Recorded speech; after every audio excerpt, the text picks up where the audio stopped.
김용민의 관훈 나이트 클럽.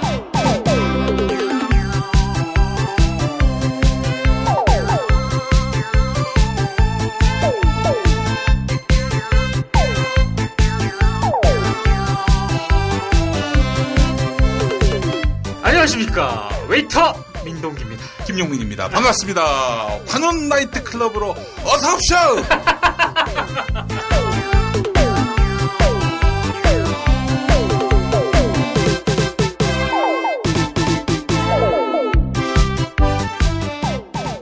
관훈 나이트 클럽으로 함께하겠습니다. 광고 듣고 민동기, 정상근 두 분 만나겠습니다. 야, 근데 홍어가 진짜 그렇게 몸에 좋아? 아니, 끝내준다니까. 근데 비싸지? 열라 싸고 열라 맛있는 홍어가 있다니까. 어디? 알싸한 홍어. 네이버 검색창에 알싸한 홍어를 검색하시고 1599-6456 전화 주문도 가능합니다. 노력한 만큼 내어주는 자연, 그 자연의 마음을 알기에 정성농장 홍삼. 검색창에서 정성농장 홍삼을 검색해주세요. 010-9754-6972. 다이어트 해야 하는데 좀 간단한 방법 없을까? 다이어트 전용 그린 스무디로 하루 한두 끼만 맛있게 바꿔 드시면 끝! 1522-6648 또는 비타샵을 검색해주세요. 허리가 아파요. 아랫배가 나와요. 골반이 바로 서야 건강도 아름다움도 바로 섭니다. 바디로직을 입으세요. 토크밴드의 입체적인 탄력이 틀어진 골반을 바로잡습니다. 간편하고 확실한 골반 교정 타이즈 바디로직. 어서 오십시오. 안녕하십니까. 반갑습니다. 예. 대선 이제 3주 남았죠? 그렇죠. 예. 누가 될 것 같아요? 제가 봤을 때 네. 안철수 후보는 지금이 정점이고요. 이제 떨어질 일만 남았습니다. 그러면 뭐 문재인 후보가 될 가능성이 굉장히 많죠. 100만 원 걸죠. 네? 이 사람이 왜 사행성을 조장을 하고 그래? 아니, 말은 쉽게 할 수 있지만은 말에 책임이 따라야지. 그러면 전 나가보겠습니다. 정동지 싸게 해줄게. 10만 원. 10만 원 걸겠습니다. 10만 원. 만 원이요? 네. 만 원은 또 너무 약한 것 같기도 하고. 아, 그러면 저 4월 출연료로 걸지. 아, 4월 출연료로. 아, 그럼 남은 4월은 나오지 않겠습니다. 예, 아니 우리 정상근 동지는 어떻게 전망하세요? 전망하는 건 죄가 아니지. 아, 그럼요. 그렇죠. 허위 여론조사 결과를 발표하는 게 문제지. 사실 뭐 그렇게 전망한다는 건데. 이건 뭐. 그냥 뭐 제 생각인데, 뭐 저는 좌파나 우파 중에 한 분이 되지 않을까. 좀 상식파는 좀 어렵지 않나. 라는 생각이 듭니다. 아, 좌파나 우파 둘 중에 하나? 네. 아, 제가 보다 확실한 전망을 하겠습니다. 대한민국 국민이 대통령이 됩니다. 와. 이거 뭐가 달라? 와, 이거 하려고 100만 원 얘기. 그러니까 100만 원 깔아놓은 거야, 이거 얘기하려고. 아, 이제 진짜 3주 남았습니다. 방송일 기준으로 4월 17일, 한 주 지나면 4월 24일, 또 한 주 지나면 4월 1일, 또 한 주 지나면 5월 8일. 네. 예. 3주 남았고, 생각해보니까 오늘부터 선거운동 기간이에요. 그렇죠. 네. 아주 치열할 것 같습니다. 예. 자, 이 선거 국면에 지금 진보 언론들이 아주 엄청나게 공세를 당한다고 해야 되나? 이 말 조심을 해야 될 것 같아서 나도 참 표현을 가려하게 되는데. 얻어맞고 있습니다. 네. 네. 왜 그런지 한번 좀 분석을 해봤으면 좋겠는데 그 내용이 있죠? 아니요. 아, 정상근 혁명 동지가 네. 굉장히 그 부분에 대해서 언급하는 거를 네. 조심스러워합니다. 그렇습니다. 그래요.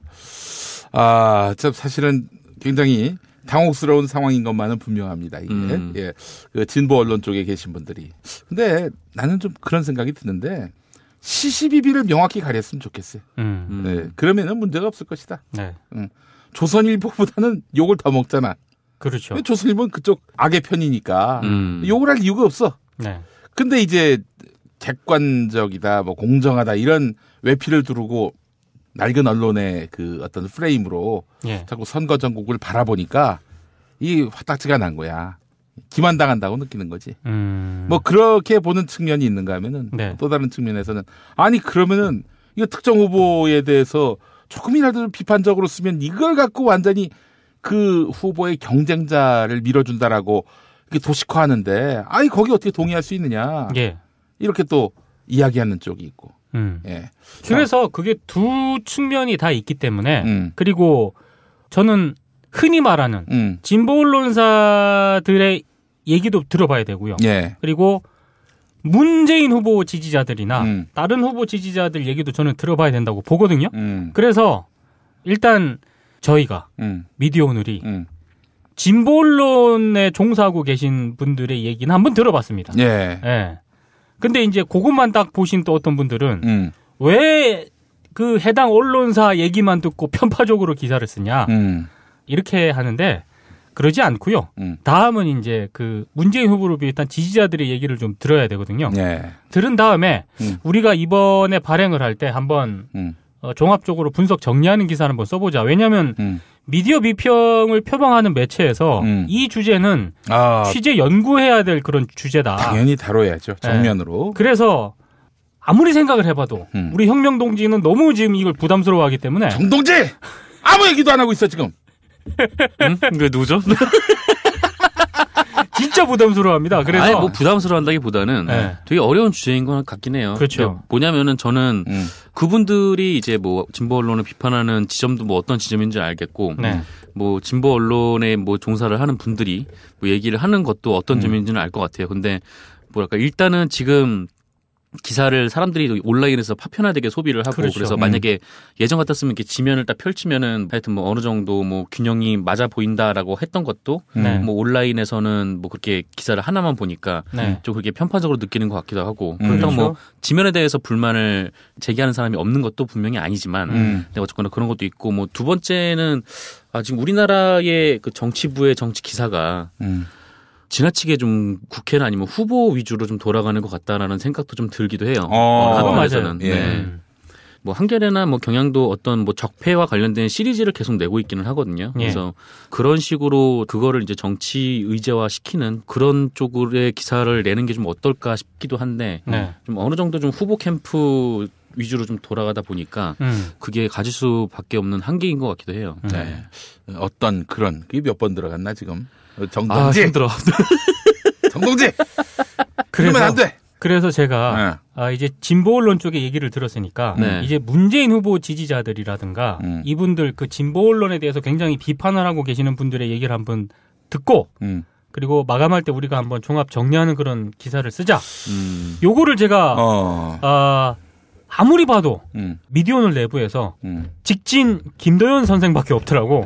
그래서 직진 김도연 선수한테 네가 이걸 쓰자 얘기를 하니까 그 직진 김도연 선수가 첫 마디가 선배 이렇게 감당하시려고 어떻게 감당하시려고 절 죽이려고 이러십니까? 그래서 아니고 우리가 다뤄야 되는 문제다. 그러니까 어떤 편을 들자는 게 아니라 얘기를 듣다 보면은 취재를 하다 보면은 정리를 내는 건 아니지만 이건 분명히 다뤄야 될 현상이다. 그래서 이제 다루기로 했습니다. 제가 사실은 이분들의 마음을 읽습니다. 왜냐 이거예요. 한마디로 얘기해서 문재인 후보의 당선을 위해서 진보 언론들이 편파적으로 보도해줘야 한다. 이런 차원의 그런 자율한 문제인식은 아니고 이런 거죠. 지금 이 시대적 맥락에서 봤을 때 무엇이 선이고 무엇이 악인지 분명히 진보 언론이라면은 시시비비를 가려줘야 한다라는 그런 기대치가 있는 거예요. 그러니까 예전에 CBS가 80년대 때 뭐 이제 광주항쟁 때 서울에서 내려오는 뉴스가 통제된 뉴스, 장악된 뉴스, 관제 뉴스니까 그냥 끊어버렸어. 아예 그 뉴스를 안 내고 그냥 찬송가만 틀었어. 이것도 이제 민주화 운동의 어떤 그런 공적으로서 이제 홍보한다고요. 소극적인 어떤 저항으로 이제 그렇지. 생각을 하는 대놓고 거죠. 싸우진 않았어. 솔직히 그렇죠. 얘기해서. 닦아놓고 얘기해서. 그럼에도 불구하고 당시에는 민주화의 편에 섰다라고 얘기를 한다고. 근데 예전에 노무현 대통령 돌아가셨을 때 말이죠. 그때 내가 진행하는 방송에서 오프닝으로 그냥 조져버렸지. 잘렸잖아 나중에. 그때 이제 사실은 제 방송에 대해서 내부적으로 여러 이야기들이 오갔고 그때 나온 얘기가 아니 방송에서 이렇게 편파적으로 했어야 되겠느냐. 아니 이명박이가 기획수사로 노무현을 죽이려고 한 건 역사적 사실 아닌가? 그렇죠. 그런 평가 가능하잖아. 그러면 거기에 대해서 맞서 싸우고 정면으로 해야 되는데 지금 이 상황에서 이렇게 대놓고 어느 한편에 서서 이야기하는 것이 온당하냐. 그게 아주 기계적인 중립 또 기계적인 공정 프레임이지. 이런 차원의 것을 사람들이 환멸을 느끼는 거예요 이제. 제가 누차 얘기하지만은 조선일보는 비판도 하지만 쉴드도 쳐줘요. 그렇죠. 하지만 한겨레는 비판만 해. 절대 쉴드 쳐주는 법이 없어. 여기에 이제 굉장히 화가 나는 거지. 이 완전히 언론이 한쪽으로 기울어진 마당이고 다 같이 지금 보수 기득권 세력들의 정권 연장을 지금 기대하고 있는 그런 보수 언론들이 흉계를 부리고 있는 상황인데 이럴 때 진보 언론이 나서서 우리는 뭐 여전히 어느 편도 아니고 이쪽도 비판 저쪽도 비판합니다. 이 자체를 환멸을 느끼고 있다는 거예요. 한마디로 해서. 대놓고 그러면 누구를 지지하느냐? 그럴 필요는 없어.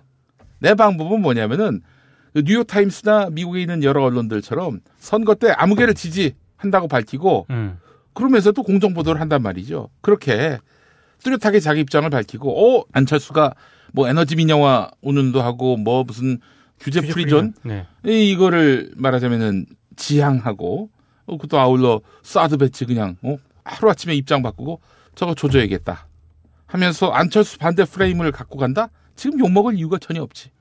아니 솔직히 얘기해서 딱 해놓고 얘기해서 미디어 오늘도 그렇고 한겨레도 그렇고 경향도 그렇고 안철수 지지하는 기자들 있나? 아무도 없다고 난 봅니다. 그렇죠. 아무도 없어요 솔직히 얘기해서. 그렇다면은 자기 양심에 기초해서 써야지. 우리는 제도권 언론이니까 절반은 이쪽 편 절반은 이쪽 편. 우리가 한나라당 성향은 아니지만 하여간 이 야권의 두 후보는 공정하게 다뤄야 한다. 이 낡은 프레임에서 헤어나오지 못하고 있다. 라는 것이 그분들의 생각이라고 전 봅니다. 뭐 그분들이 요새 주장을 하시는 것처럼 뭐 서울대학교에서 어떤 조사 결과가 나왔는데 뭐 거기를 보면은 분명히 언론들이 문재인 후보에 대해서 비판의 그렇죠? 정도가 좀 다른 후보에 비해 과했다. 네. 뭐 이런 연구 결과도 있긴 하더라고요. 근데 뭐 그것뿐만 아니라 지금 뭐 안철수 후보에 대해서는 문재인에 가했던 그런 비판의 정도보다 훨씬 약하고 그리고 뭐 이제 뭐 여론조사도 애초에 양자 구도로 이렇게 세운 것부터가 문제였지 않냐. 그러니까 이런 식으로 하여튼 진보 언론이 안철수를 띄운다라고 지적을 하시는 분들도 많은 것 같더라고요. 그러니까 민감한 부분은 문재인에 대한 보도가 아니라 안철수에 대한 보도예요. 그렇죠. 안철수가 과연 지금 하는 일이 바른 방향이냐? 아니거든. 절대로 아니거든. 이 부분에 대해서 안철수 너 자꾸 이렇게 우측으로 갈래? 그리고 맥락 없이 자꾸 이렇게 저쪽 편하고도 결탁할 수 있는 그런 뉘앙스를 풍길래? 우리는 그러면 달리 볼 거야. 비판할 거야. 이런 사인이라도 줬다면은 나는 뭐 지금 이렇게 비난받을 이유가 전혀 없다고 봅니다. 그러니까 낡은 시대 프레임이에요. 지금은 각자 알아서 판단하는 시대거든. 예. 그러니까 우리가 국민들한테 이게 뭐 어느 편에 서지 않는 모습을 보여줘야 된다 이거는 그거는 나는 국민들을 우습게 여기고 있는 거라고 보거든. 그러니까 아예 드러내놓고 그래 난 안철수 편이야, 난 문재인 편이야 이렇게 드러내놓고 표방을 한다면은 그 더 책임 있는 일이고 나 안철수 지지할래. 그러면 이제 구독자가 확 빠지긴 하겠지만 네. 비난 여론은 없을 거야. 저긴 원래 저렇구나 이렇게. 저는요 분명히 밝힙니다. 촛불혁명의 대의를 이어갈 후보를 지지할 생각입니다. 네. 그런 의미에서 저는 안철수 씨는 아니라고 생각합니다. 이 부분 분명히 밝혀야 돼요. 그럼 누구냐? 홍준표라고. 옷도 빨개 옷도. 홍준표야! 나는. 그 형님 너무 재밌어. 어제 토론회 정말 즐겁게 봤습니다. 그 형 없으면은 네. 정말 다 잤을 뻔했어. 그러니까. 저 이런 말 좀 그렇지만 네. 솔직히 좀 귀여웠어요. 그런데 더 재밌었던 부분은 뭐냐면은 홍준표는 나름대로 상대방의 약점을 다 갖고 준비해 왔는데 네. 그 후보들도 자기의 약점을 어떻게 컴프로치할지 그 대응 논의를 또 다 준비해 왔어. 그렇죠. 공격할 건 찾았는데 네. 거기서 반박을 하면은 다시 맞받아쳐야 되잖아요. 그걸 준비 안 해왔어. 그걸 준비 안 해왔어. 어버버버 하다가 다음 질문으로 넘어가니까 내 시간이에요. 뭐 이러든지 아니면 좋습니다. 오케이 다음으로 넘어가고 이렇게 뭐야 그게. 근데 어제 정말 재밌었습니다. 그래요. 이 홍준표 없으면 재미없어. 네. 나는 솔직히 얘기해서 김진태가 딱 그 자리에 앉았으면은 이게 정말 심장이 멎었을 것 같아. 근데 우리 준표 형이 나와가지고 이렇게 웃겨주니까 그거 고맙게 생각해야 된다고. 그래도 자유한국당이 대선 후보는 잘 선출한 것 같아요. 정말 그렇죠. 네. 지금 이 국면에는 사람들한테 미움을 받을 국면에는 코미디로 캄프라치를 해야 돼. 그렇죠. 웃기는 걸로. 네. 그러면 덜 밉거든. 네, 아주 홍준표를 잘 뽑은 것 같습니다. 네. 차기 주자는 즐거움을 계승할 수 있는 그런 주자. 누구겠습니까? 나밖에 없어. 빨리 제명 풀어줘요. 이발. 문자는 계속 왜 보내는 거예요? 문자를 계속 보내. 약 올리는 것도 아니고. 참나. 그 고소는 안 하십니까? 고소. 시간이 없어서 못했어. 시간이 없어서. 그래서 우리 이광철 변호사님이 해주시기로 했는데. 네. 시간이 없으니까 소장도 쓸 수 없고 변호사 면담 시간도 없어 지금. 그렇죠. 대선이 12월만 됐었어도 그렇지. 소송 들어가는 건데. 그래서 예고합니다. 근데 정말 작심하고 선거운동 시작되면은 홍준표 후보 쫓아가가지고 제가 큰 그 종이 펼침 막을 이제 들고 가가지고 홍준표 후보님 제명 철회해 주세요. 막말 김용민 해가지고. 그렇게 해서 사진에 찍히려고 합니다, 여러분. 아하. 네. 홍준표 후보 옆에 네. 민경욱 전 청와대 대변인하고 그다음에 그 조선일보 편집국장 강효상 의원이 딱 붙어 다니더라고. 그래? 토론회 때 보니까 민경욱 의원하고 강효상 의원을 돌파를 해야 될 거야. 그래? 그따위 것들 돌파 못할 게 뭐 있어. 한번 돌파하면 되지. 배로 한번 쳐버리면 그냥. 네. 강효상이 어떻게 생겼는지 몰라 나는. 그래요? 네, 들이받으면 돼. 네. 민경욱에게는 요들송. 그 앞에서 BGM을 틀어주면 참외를 깎아가지고 먹이고 그 사이 그 빈틈을 노리고 끼어들어가지고 그렇게 하도록 하겠습니다. 여러분 많이 성원해 주시기 바라겠습니다. 다들 홍준표 때문에 웃었구나. 그렇지. 저는 사실 거기서 빵 터졌거든요. 그 안철수 후보. 저랑 와튼스쿨 동문인 트럼프에게 갔어. 와 진짜. 안철수 성대모사 하면 잘하겠네 우리 동기 형이. 겁나 웃겨서 거기서. 그래요. 그것도 그렇고 상식파에서 좀 빵 터졌습니다. 포인트가 다 달라. 나는 이거 와튼스쿨에서 빵 터졌어 진짜. 그런 식으로 얘기하자면 저는 이규택 의원이라고 아십니까? 이규택. 알죠. 이규택 의원. 네. 그분이 또 우리 고등학교 동문이에요. 그래요? 선배님이고. 네. 그래서 그분이 또 친박에 또 무슨 기관장 하시더라고. 네. 그런 식으로 얘기하면 내가 이규택한테 전화하면은 다 문제 풀리겠네. 아니, 미국의 국익을 극대화하는 문제에 동문이라는 이유로 휘둘리나? 정말 뭐라 그럴까요? 거기서, 안철수 후보의 외교관 있잖아요. 외교 정책, 외교를 바라보는 인식 수준. 야, 나 거기서 완전 빵 터졌다니까, 진짜. 야, 저 안 되겠다, 저. 와튼스쿨도 동문회 같은 거 하나요? 아이고, 참. 정권 교체를 함께 염원하는 직원들로 똘똘 뭉친 판촉물 회사 네피알로 삼행시 갑니다. 내가 아는 사업이나 행사를 PR하기 위한 알짜배기 판촉물 회사.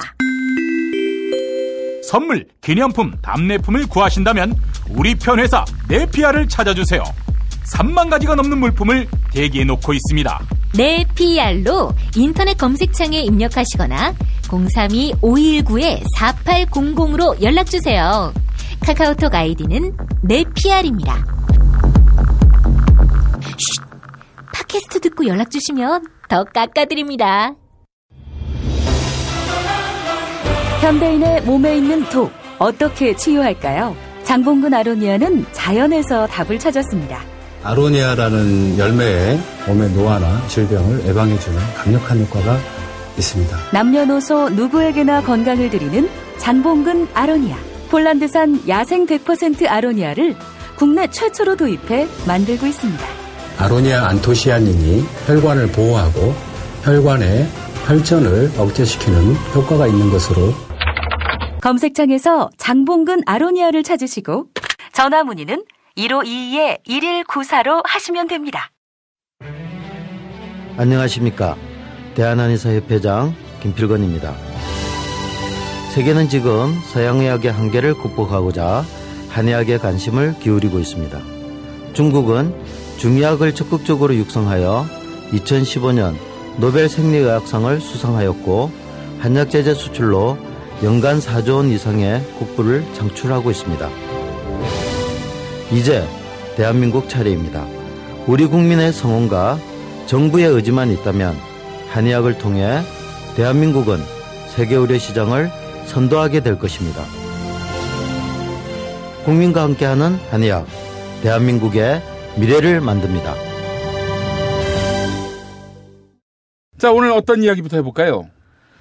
그 TV조선이 저번에 이제 조건부로 재승인을 받았잖아요. 근데 여기에 뭐가 하나 함정이 좀 숨어 있어가지고 그거를 금중현 기자가 드러내서 기사를 썼는데, 예. 이게 원래 TV조선이 조건부 합격을 받을 때 조건이 그 법정 제재에 관련된 조건이 있었어요. 예. 그렇죠. 이게 연 4회 이하로 줄이라는 건데, 근데 문제는 여기서 이제 선거방송 심의는 예외라고. 근데 그거를 야당 방통위원들도 몰랐대요. 네, 아무도 그걸 눈치를 못 챈 거예요. 저도 금중경 기자가 보고를 하고 저도 알았어요 그때. 네, 이게 왜 빠져 있냐고. 당연히 그게 포함이 되는 거라고 생각을 했는데, 그러니까 이게 뭐냐면은 그 방송 심의 규정에서 뭐 오보, 막말, 편파 방송 관련 조항을 어길 때 이제 방송통신심의위원회로 가서 제재를 받잖아요. 그렇죠. 그렇게 규정을 해놨어요. 이게 그 연 4회 제재라는 게 그렇게 이제 방송심의 규정으로부터 제재를 해놨는데, 이 선거방송 심의 같은 경우에는 방송심의 규정이 아니라 별도의 특별 규정이 있다는 거예요. 그러니까 선거방송 심의 규정이 있다는 거예요. 그래서 여기에 보면은 선거방송 심의 규정은 별도의 법이기 때문에 그 방송 심의 규정에 포함이 안 되고, 그래서 선거방송을 편파적으로 해서 아무리 제재를 받더라도 이거는 TV조선의 재승인에 영향이 없다라는 겁니다. 그러니까 애초에 이거를 넣지 않았다는 게 문제인 거잖아요. 그러니까 왜냐하면 가장 많은 게 선거 때거든요, 역시나. 그렇죠. 예. 편파, 뭐 막말, 뭐 오보 이런 것들이 가장 많기 때문에 그 실제로 그 박홍근 더불어민주당 의원실에 따르면 그 종편이 출범한 이후에 선거방송 심의 안건이 올라갔을 때 그중 70%가 종편하고 보도 채널이었대요. 그러니까 엄청나게 많이 제재를 받은 거죠. 또 그리고 또 20대 총선 같은 경우에는 선거방송심의위원회가 제재를 내린 종편과 보도 채널이 58건. 근데 이게 19대 총선에 비해서 10배 이상 늘어난 거거든요. 그러니까 점점 종편들의 그 막말과 장난질은 좀 심해지는 거고. 그런데 이게 원래 재승인 조건으로 들어가야 되는데 이게 안 들어감으로써 선거 기간 동안에는 뭐 선거심의위원회에 아무리 올라가도 재승인에는 영향이 없는 거죠. TV조선이. 아니 사실은 평시에만 그 규율이 작동되고 전시에는 규율이 작동 안 된다? 뭐 그런 게 다 있나? 그렇죠. 아니 오히려 평시보다 선거 기간 동안에는 더 기준을 높여야죠. 그렇죠. 네. 막말이라든가 이런 거에 대해서는 더 기준을 높여야 되는데 그건 제외를 해버렸다는 거는 방통위원회가 TV조선을 사실상 그냥 탈락시킬 의사가 없다는 걸 보여준 거라고 저는 봐요. 그렇게밖에 해석이 안 되는데 뭐. 연 4회면은 그나마 좀 타이트한 그 재승인 규정이어가지고 TV조선에 대해서 뭐 강력한 경고를 하려고 하나라고 생각을 했었는데, 그렇죠. 이 선거 심의는 전혀 생각하지 못했던 부분이었는데 사실 연 4회면은요 지키기 쉽지 않거든요. 어렵죠. 특히 대선까지 껴 있으면 상당히 어려운데 일단 선거는 제외한다 그러니까 약간 좀 뭐라 그럴까 기만당했다는 느낌이랄까 뭐 하여튼 뭐하러 그 방송통신심의위원회가 왜 있나? 뭐 있을 필요가 없는 건데 이거 어떻게 뭐 개선한답니까? 그 민원연이나 아니면 시민단체에서는 재의결을 해라 방통위가 이거 선거방송 심의를 빼놓고 이걸 한다는 게 말이 되냐? 그렇죠. 다시 통과를 시켜라라고 하는데 사실상 지금 방통위가 식물 상태가 돼가지고 대선도 지금 코앞에 있고 그래서 별로 이렇게 가동이 잘 안 되는 것 같은 그런 모양새라. 알겠습니다. 하여간 참 빈틈이 많네요.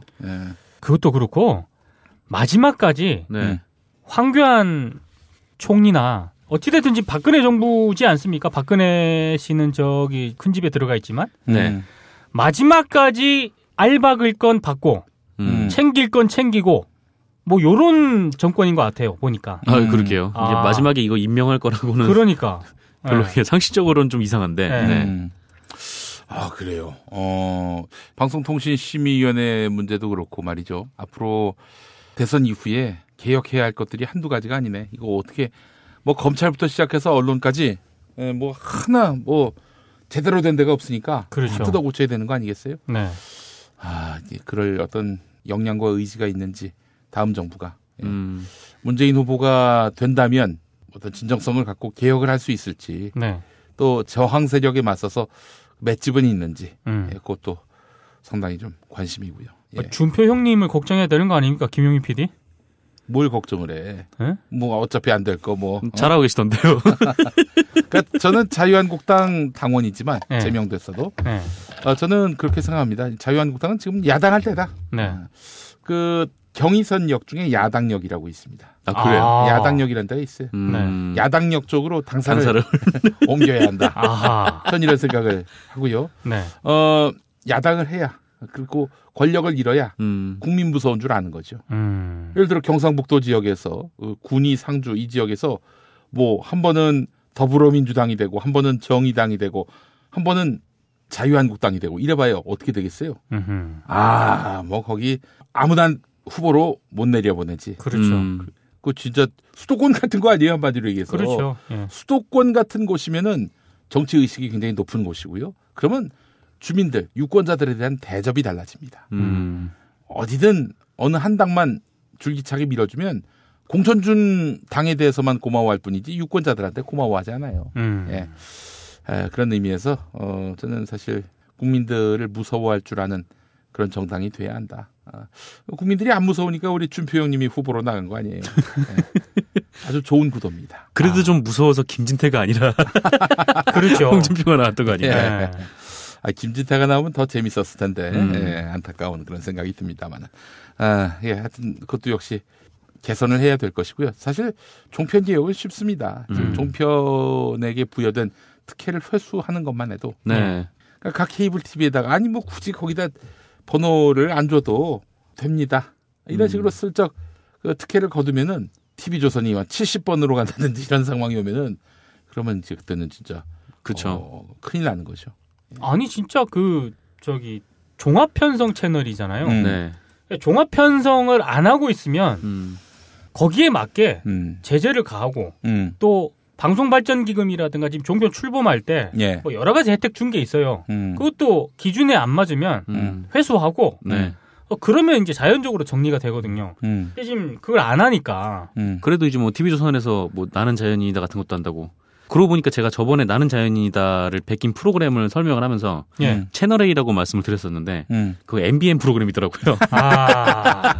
네, 어떤 독자분이 지적을 해주셔가지고 정정합니다. 그래요. 아니 뭐 그 나물에 그 밥이라서 뭐 여간 그렇습니다. 잘 모르실 거예요. 자, 다음 이야기 또 한번 해보죠.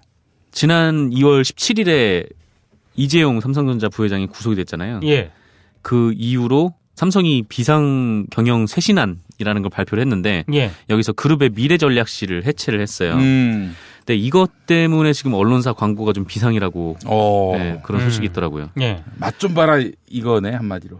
그런 얘기가 있어요. 일부러 이러는 거 아니야라는 얘기가 있을 정도로. 아니 근데 사실 그 미래전략실을 삼성 쪽에서 해체한다는 그런 방침이 전해졌을 때 언론계 특히 광고 쪽이라든가 이런 쪽에서는 굉장히 좀 당황했다는 그런 후문이 있습니다. 왜냐하면 창구가 그렇죠. 사라지거든요. 왜냐하면 이게 삼성 미래전략실이 매년 이제 그룹 차원의 언론사 광고를 협찬을 해왔대요. 그러니까 많은 분들이 아시다시피 뭐 또 하나의 가족 이거는 제품을 홍보하는 게 아니잖아요. 네, 그 삼성의 그 이미지 광고인데 뭐 그런 식으로 이제 삼성 그룹의 그 광고들을 계속 이제 뿌려왔는데 이 미래전략실이 없어지면서 광고를 요청할 이제 카운터 파트너가 없다는 거죠. 그러니까 뭐 계열사 하나하나를 들어갈 수도 없는 거고 또 계열사에서도 지금 뭐 광고를 안 주려고 하고 있다라고 말도 이제 좀 들리고.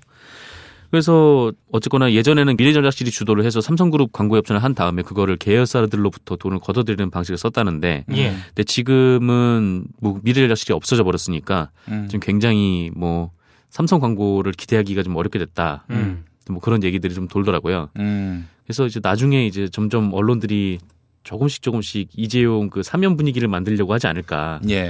그 왜냐면은 뭐 이런 소문도 돌더라고요. 그 이재용이 자기가 구속이 됐잖아요. 그래서 1월 1일만 해도 한겨레 빼고 그냥 원턴 광고를 다 돌렸는데 근데 자기가 그럼에도 불구하고 이제 구속이 됐으니까 뭐 얘네 이제 광고 주지 마 이렇게 했던 거 아니냐.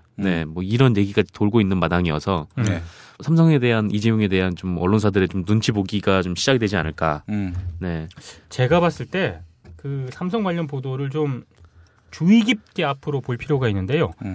대선 때까지는 아마 언론들도 대놓고 삼성과 이재용 그 삼성전자 부회장에 대한 호의적인 정말 그런 언론사가 있다면 정말 저는 박수 쳐드리고 싶어. 네. 그 대단한 용기에. 네?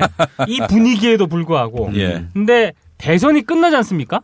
그러면 분명히 이제 협찬과 광고라든가 언론사들이 이걸 생각을 할 것이고 그러면 정권 교체가 돼서 새로운 대통령이 들어서면 이제 과거는 있고 이러면서 이재용 얘기를 할 가능성이 많습니다. 그렇죠. 새 대통령이 국민통합에 나서야 한다라고 하면서 용서 이런 프레임하면서 그런 걸 계속 프레임으로 의제 설정을 하면서 삼성 쪽에 호의적인 기사를 쓸 가능성이 많고요.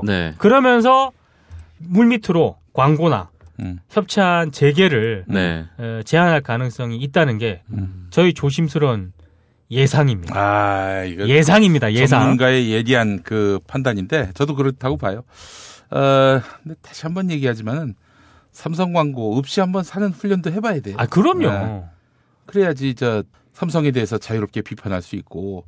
아니 삼성 비판 안 하고 어떻게 경제 정의를 얘기하나? 2007년부터 미디어오늘 김용철 변호사 그 사건 이후부터 2017년 현재까지 삼성 광고가 없습니다.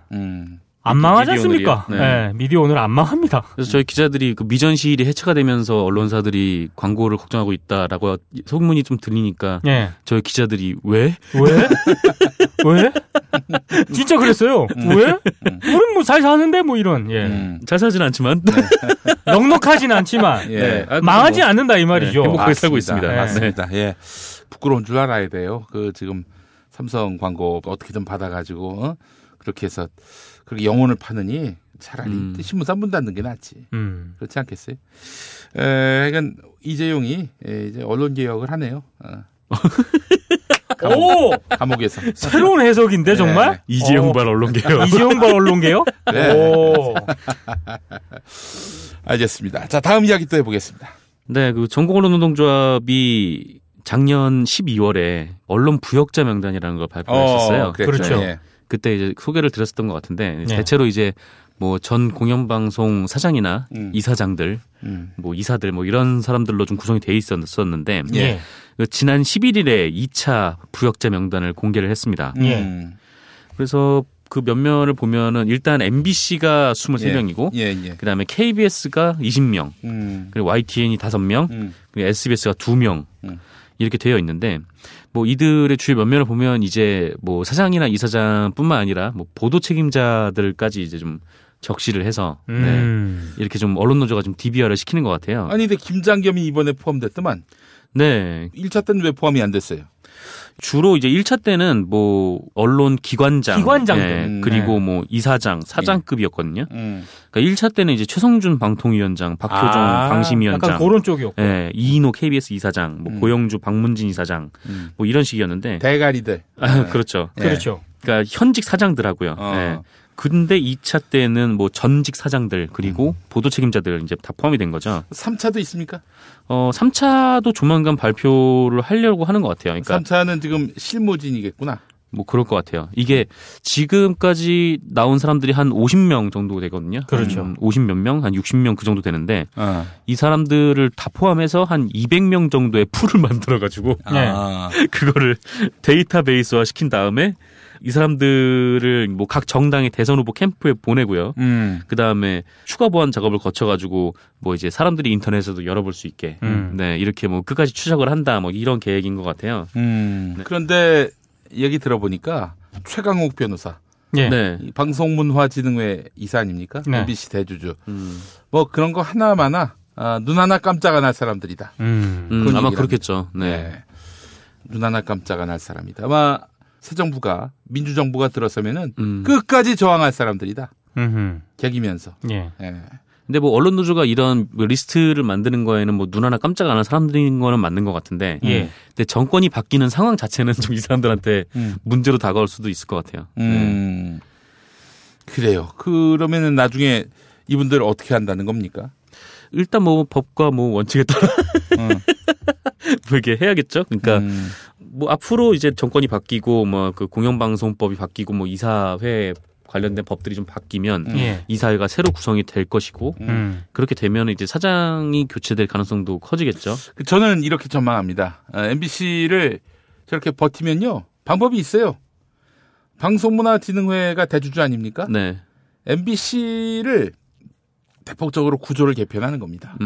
어떤 식으로 개편하니? 아니, 방문진법을 바꾸는 거예요. 그래가지고 지금의 그 정수장학회 지분 이관계도 사실은 이제 조정을 거쳐서 진정한 공영방송 MBC로 탈바꿈하는 거죠. 그 사실은 지난번에 통합방송법이라고 하죠. 예. 90년대 말에 통과될 때도 그때 그 KBS의 박권상 사장이 네. 그 법이 바뀌면서 사임을 했습니다. 네. 그리고 물러난 게 아니라 다시 사장으로 임명이 됐어요. 예. 그렇듯이 MBC도 구조 개편을 한 다음에 지금 사장 다 그만두게 만드는 거지. 그리고 새롭게 임원진을 개편할 수 있도록 한다는 겁니다. 네. 방법이 있어요. 그때 뭐 김장겸이 뭐 옥새 투쟁을 할 거야? 자기 사무실 여기 들어오지 마. 주거 침입이야. 하면서 이제 문 걸어 잠그고 나 계속 사장할래. 이럴 수도 없는 거 아니에요, 한마디로. 테이저건을 써야죠. 접근하면 바로 고소하고 쉽지 않을 겁니다. 그렇게 구조 개편을 하면 될 문제고 네. 뭐 저 저항하건 말건 그렇게 해서 깔끔하게 좀 정리했으면 좋겠다. 근데 이 사람들 뭐 보도 공정성을 망친 것뿐만 아니라 사실상 뭐 시청률도 많이 떨어뜨리고 뭐 이런 사람들이잖아요. 뭐 네. 드라마고 예능에서 뭐 성공해서 MBC 같은 경우에는 뭐 이렇게 적자까지는 않았다고 하는데, 그러니까 뭐 보도 공정성 무너뜨린 것만으로도 잘 뭐 조사를 해서 뭐 책임을 좀 물어야 되지 않을까.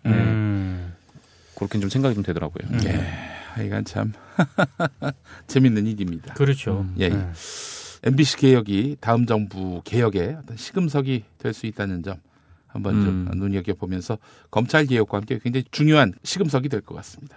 검찰하고 언론을 네. 가장 우선시되는 과제의 양축으로 네. 삼아야 되지 않을까 싶더라고요. 제가 봤을 때. 제일 문제가 심각한 것 꼽으라면 굉장히 많겠지만 네. 검찰하고 언론은 정말 문제가 좀 많은 것 같아요. 그래요. 자, 알겠습니다. 다음 이야기 한번 해보겠습니다. 술자리 많은 요즘 3차까지 달린 당신을 위한 필수품. 전창걸의 새싹 땅콩차. 이제 속쓰림은 잊으세요. 070-8635-1288 070-8635-1288 깨끗한 국내산 닭만 씁니다. 그래서 최고의 맛 킹 닭갈비. 국내 최초 짜장맛 파스타맛 킹 닭갈비로 출시됐습니다. 전화 주문은 032-556-3770 032-556-3770. 안녕하세요. 내가 중고차를 사고 파는 조광래 중고차 1800-9538 고맙습니다. 흐르는 냇물을 손으로 떠서 그냥 마셔도 되는 세상. 그런 깨끗한 세상이면 얼마나 좋을까요? 관훈 나이트클럽. 모든 언론 기사와 논평을 있는 그대로 믿어도 되는 세상.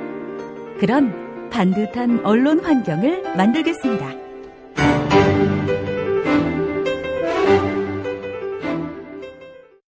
오늘 그러니까 14일 네. 안철수 캠프에서 몇몇 인재 영입을 발표를 했어요. 근데 저희가 주목한 사람이 한 명 있었는데 그 민영삼 한양대 공공정책대학원 특임 교수입니다.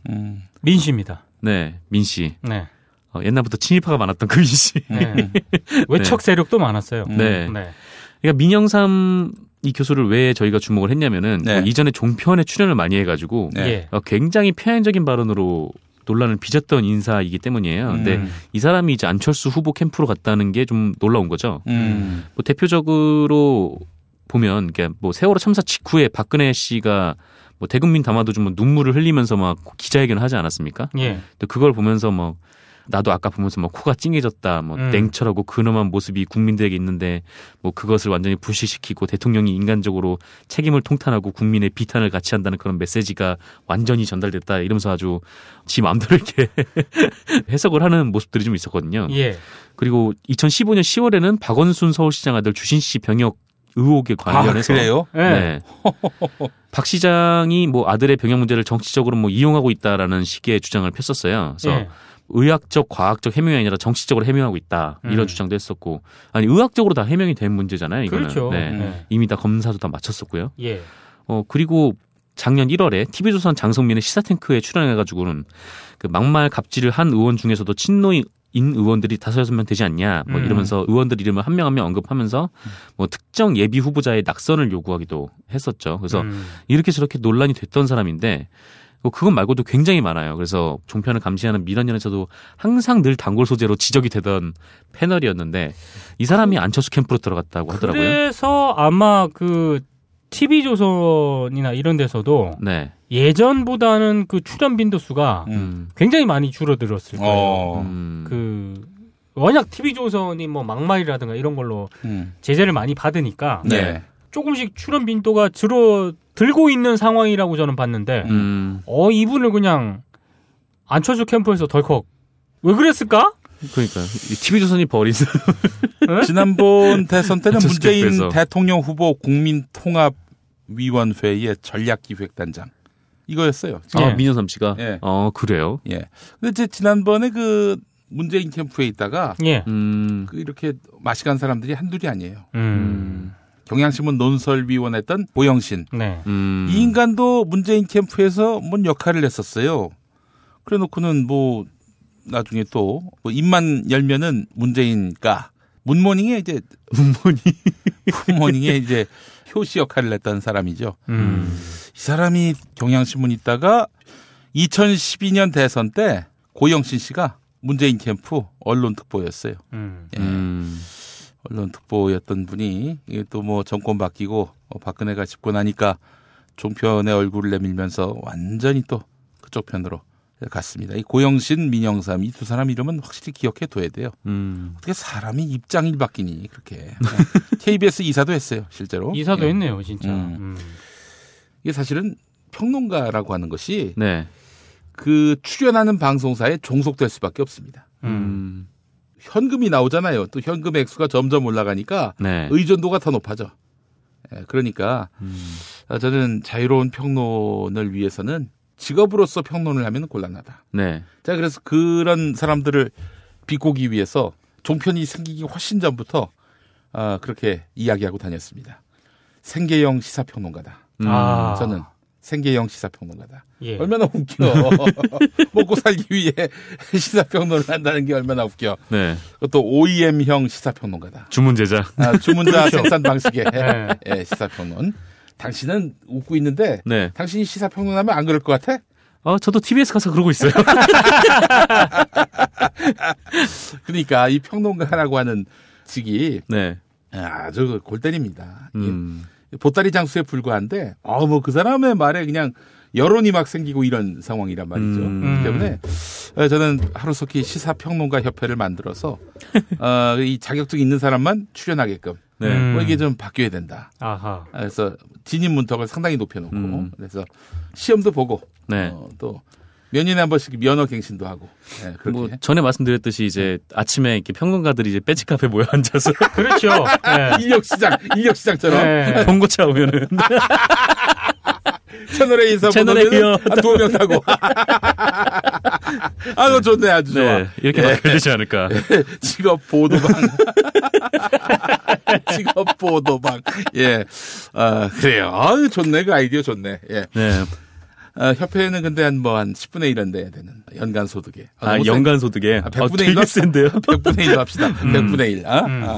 그렇게. 3천만 원 벌면은 한 30만 원 내고 뭐 그런 식으로 하도록 하겠습니다. 네. 그 모아서 봉고차 한 대 사시죠. 봉고차 한 대 사서.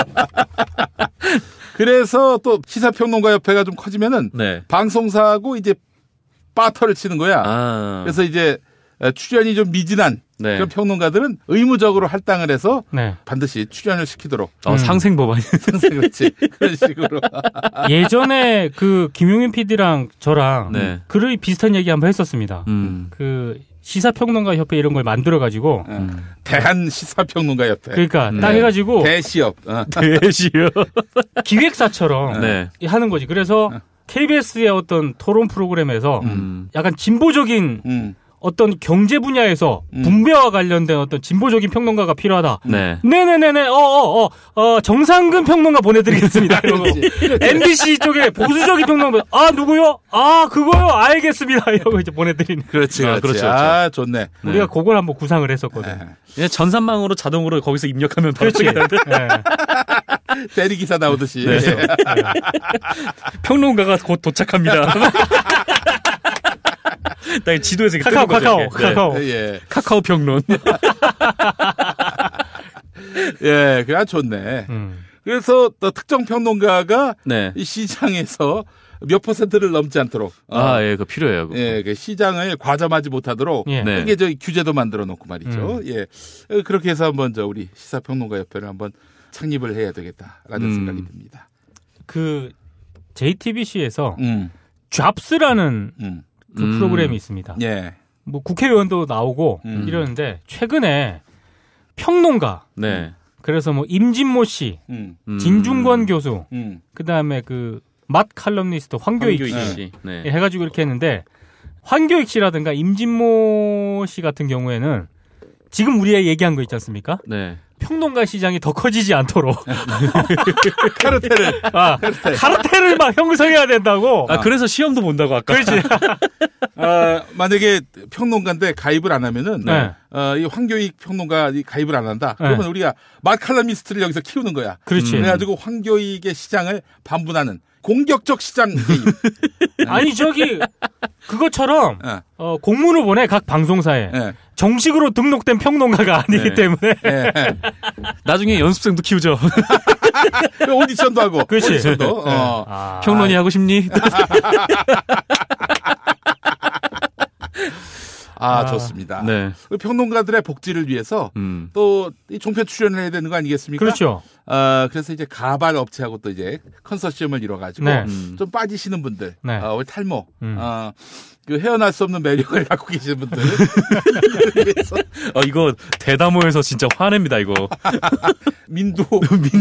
민두노총. 예, 그래요. 뭐 이런 식으로 해가지고 우리가 평론가 시장이 아주 윤택한.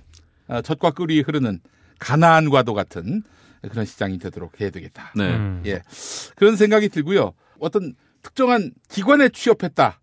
이럴 경우에는 한계를 분명히 해둬야 됩니다. 그렇죠. 전업 시사평론가 투잡은 안 되죠. 시장을 이렇게 야금야금 파먹는 이런 일은 안 된다. 그래서 그분들은 일단 준회원으로 이제 격하를 시키고 출연 방송 횟수를 딱 파악을 해가지고 제약을 두도록 하는 거죠. 예.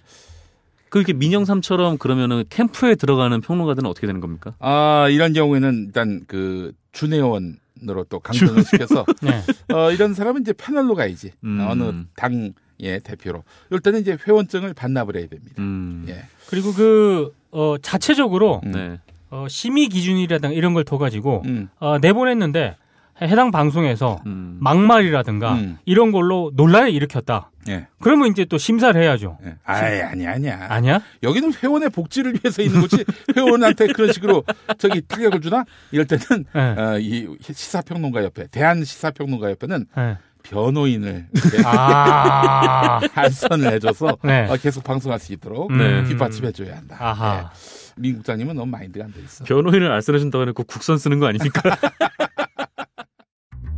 6살 하늘이 밥을 잘 안 먹어요. 그런데 이때 택배입니다. 연지연 곰탕이 배달됐어요. 직접 도끼로 팬 장작불 위에 한우 사골과 도가니를 가마솥에 한가득 넣고 24시간 끓인 진구.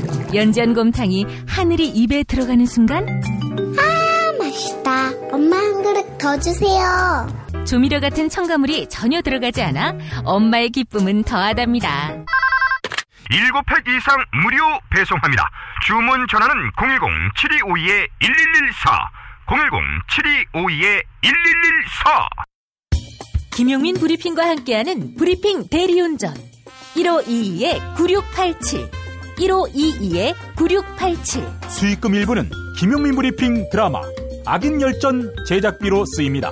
박근혜가 구속되면 1회 공짜 이용이 가능한 대리운전 브리핑 대리운전. 브리핑 대리운전 번호 잊지 않으셨죠? 1522-9687 1522-9687. 저는 오늘로 대통령직을 사퇴합니다. 이주노동 희망센터 이사 권영국 변호사입니다. 이주노동 희망센터는 동남아시아 저개발 국가의 이주노동자들과 함께하고 있습니다. 시골 오지 마을에 학교를 만들고 마을 주민들이 공동체를 이루어 운영하도록 돕습니다. 포털 검색창이나 페이스북에서 이주노동 희망센터를 검색하시어 후원회원이 되어주세요. 노동 존중 생산과 소비를 통한 사회연대를 추구하는 문자당이 함께합니다. 이 재미있는 얘기를 제가 하나 들었습니다. 지금 TBS에서 김어준의 뉴스공장이 상당히 두각을 드러내고 있습니다. 참 뼈가 아픈 그런 상황인데 예. 근데 원래 김어준 씨하고 그 사전에 아무개 방송에서 이렇게 교섭이 있었다고 합니다. 아, 다른 방송사에서요? 다 됐어. 한마디로 내부에서부터 네. 김어준 데리고 와야 된다. 그래서 이제 다 얘기가 됐고 결제까지 다 올라갔어. 다 오케이가 됐는데 아무개라는 고위 임원이 김어준 마음에 안 드는데 그래서 킬 시켜버렸습니다. 그 양반 한마디로. 그래서 결국 흐지부지가 되고 김어준이 교통방송을 한 거지. 굴러 들어온 복을. 네, 그래서 이제 지금 찾네요. 그 아무개 김어준을 깐 그런 아무개 임원 좆됐다고 합니다. 지금. 내부적으로 개쓰레기가 됐어요 지금. 당신이 다 망쳐놨다고. 아니 지금 그래서 지금 라디오 시장 판도가 바뀌는데 당신이 그 마음에 안 든다는 이유만으로 이렇게 놓쳤다고. 그래서 지금 아주 내부적으로 상당히 곤란을 겪고 있다는 그런 이야기가 있습니다. 제가 봤을 때 그분 상당히 연배가 있으시죠? 그렇습니다. 예. 마인드가 안 돼 있는 거죠. 어디서 이제 조선일보 이런 쪼가리에서 봤겠지. 그렇죠. 예. 이상한 놈으로. 네. 이제 그건 그래서 이제 그 방송사는 상당히 낭패감 속에서 이번 그 4월 17일까지 오늘까지의 라디오 청취율 조사 결과를 참담한 마음으로 지금 결과를 기다리고 있습니다. 우리 박진호 형님은 어떻게 됐습니까? SBS 얘기하시는 거군요. 네. 모르죠. 아니 오늘까지 4월 17일까지 라디오 청취율 조사니까 그럼 좀 있어야 되겠군요. 그 이후에 결과가 나올 텐데 이번에도 김어준이 초강세로 나올 것 같습니다. 뭐 어디 아침에 대중교통 이용하면 다 김어준 틀더라고. 맞아요. 예. 얼마 전에 그 김어준의 뉴스공장의 팟캐스트를 들어가 봤는데 출연자 이름이 옆에 써 있잖아요. 그 인터뷰한 대상 이름이 거기에 김용민이 써 있더라고요. 그래서 웬일이지 하고 들어가서 딱 들어봤는데 김용민 변호사. 네. 절대로 안 써요. 김어준도 절 안 쓰고 정봉주도 절 안 씁니다. 그런데 김어준한테 가서 사정을 했습니다. 교통정보라도 전하게 달라고. 이거 개인으로 하니까 안 되는 겁니다. 그렇죠. 평론가 협회에서. 그래 이거 제재가 필요합니다. 그렇죠. 제재가 필요해. 이런 식으로 시장의 질서를 교란하는 이런 행태는 확실하게. 대한시사평론가협회 차원에서 회원들의 출연을 거부하는 프로그램에 대해서는 강력한 제재와 보이콧 필요하죠. 예. 저 개인 이야기인데요. 그 아침에 이제 이메일을 봤는데 제가 늘 볼 수 있는 게 아니라 아침 이럴 때는 이제 저걸 봐요. 그런데 월간 조선에서 갑자기 메일이 왔어요. 그래서 제가 한번 읽어보겠습니다. 안녕하세요. 월간 조선 김정현 기자입니다. 괄호 열고 꾸벅. 꾸벅 했습니까? 꾸벅. 꾸벅. 썼어요? 썼어. 꾸벅이라고. 디테일한데요. 네. 김평론가님 최근 근황이 궁금해서 연락드렸습니다. 혹시 전화 인터뷰 가능하신지요? 하면서 자기 번호를 적어놨어요. 틀림없이 녹음을 하려고 했겠죠. 그렇죠. 그래서 제가 이제 메일로 답장을 보냈습니다. 반가워해 주셔서 감사합니다. 저도 반갑습니다. 상황이 상황인지라 대선 국면 예의주시하고 있습니다. 훈훈한 봄에 꽃놀이 생각도 날 텐데 기자님도 애 많이 쓰십니다. 장차 보수 정치가 바로 서야 할 때가 오겠지요. 자유한국당원으로서 제명 처분이라는 유감스러운 조치를 해소하고 연정이든 뭐든 보수 정치의 최소한의 도약대를 회복해서 진정한 민주공당으로 거듭날 수 있도록 미력을 다할 생각입니다. 실천이 없는 보수가 과연 국민에게 희망을 주겠습니까? 이제 새로운 보수 정치를 경험하게 되실 겁니다. 뭐라도 하겠습니다. 꼭 도와주십시오. 이런 이제 답장을 보냈는데 그래서 제가 이걸 그대로 이제 또 이걸 그냥 월간 조선 기자하고 내통한다는 인식을 주면 또 얼마나 많은 분들이 실망하시겠습니까? 제가 조선일보하고는 접촉조차 안 한다. 뭐 조선일보보다 더 심한 월간조선은 더 말할 나위가 없죠. 네. 그래서 제가 이 답장을 보낸 거를 페이스북에 올렸는데 네. 많은 분들이 웃고 계시더라고. 네. 그러니까 보니까 세로 드립으로 읽으니까 세상에 전혀 다른 메시지가 나오는 거예요. 우연찮게도. 예. 저는 네. 그런 의도가 전혀 없었는데 네. 세로 드립으로 보니까 방상훈, 장자연, 진실이 먹고 이거더라고. 반가워해 주셔서 감사합니다. 상황이 상황인지라 훈훈한 봄날에 장차 보수 정치가 자유한국당원으로서 연정이든 뭐든 진정한 민주정당으로 실천이 없는 보수가 이제 새로운 뭐라도 꼭 그러니까 방상훈, 장자연, 진실이 목구가 되더라고. 그런 어떻게 그런 일이 벌어질 수가 있지? 고소당하기 좋은.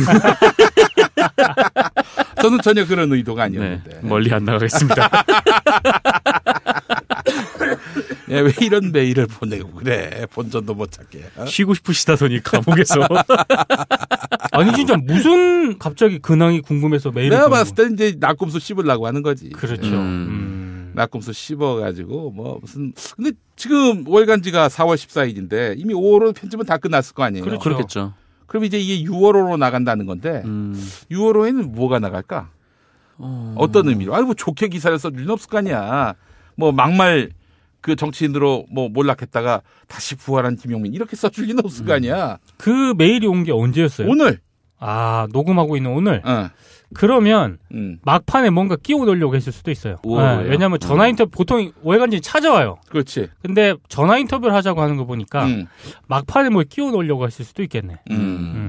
그래요. 우리 조선일보에 계신 분들 TV조선을 포함해서 월간조선은 말할 것도 없고 저한테 전화 걸어서 본전도 못 찾습니다. 네. 그러니까 이런 상황을 즐길 차원에서 메일을 보냈다면 모르겠지만 이런 일은 하지 마시고 또 뭐 전화로 갑자기 기습적으로 전화하면 다 녹음하죠. 저는 팟캐스트로 다 천만이 듣게끔 만들어 놉니다. 예. 본전도 못 찾을 일은 가급적 하지 마시고. 예. 저는 이런 철학이 있습니다. 조선일보에 나의 이름을 노출하지 않으면 안 되는 그런 욕망이 없어요. 이런 거죠. 그러니까 조선일보하고 인터뷰를 안 한다? 그러면 왠지 옹졸해 보이고 또 보수층의 어떤 유권자, 지지자 이 사람들을 무시하는 것 같고 협량해 보이고 이런 식의 그 프레임에 갇혀 있는 그런 사람들하고 친하고 싶지 않습니다. 저는 조선일보라는 존재를 투명한 존재로 바라보고 투명 인간으로 취급하면서 이렇게 죽으려고 합니다. 예. 사실은 조선일보 아침에 딱 봤는데 훗날에 문재인, 안철수 동시에 인터뷰를 하더군요. 그렇죠. 씁쓸했습니다. 네. 여긴 안 해주면서. 거기에 동시에 했는데 대형 사고를 냈죠. 대형 모터가. 예. 아니 굳이 조선일보하고 인터뷰를 하지 않으면 뭔가 화장실에서 뒤처리 안 하고 나온 것 같은 그런 느낌을 받으실 이유가 전혀 없다. 저 한번 무시하고 일생에 죽을 때까지 조선일보하고 인터뷰를 안 한 노무현을 보십시오. 그분이 얼마나 위대한 정치인입니까? 개인적으로 그 조선일보하고 인터뷰를 단 한 번도 안 해서 조선일보를 씹어버린 그런 대통령이 이 역사 안에 있다는 것이 너무나 존경스럽습니다. 정말 그래요. 왜 선거돼서 조선일보의 그 영향력에 기대려고 합니까? 대단히 부당한 그런 경과를 통해서 얻은 그 기득권에 왜 우리가 무릎을 꿇어야 하고 거기에 고개를 조아려야 하고 혹은 그 존재를 인정해야 하냐 이거예요.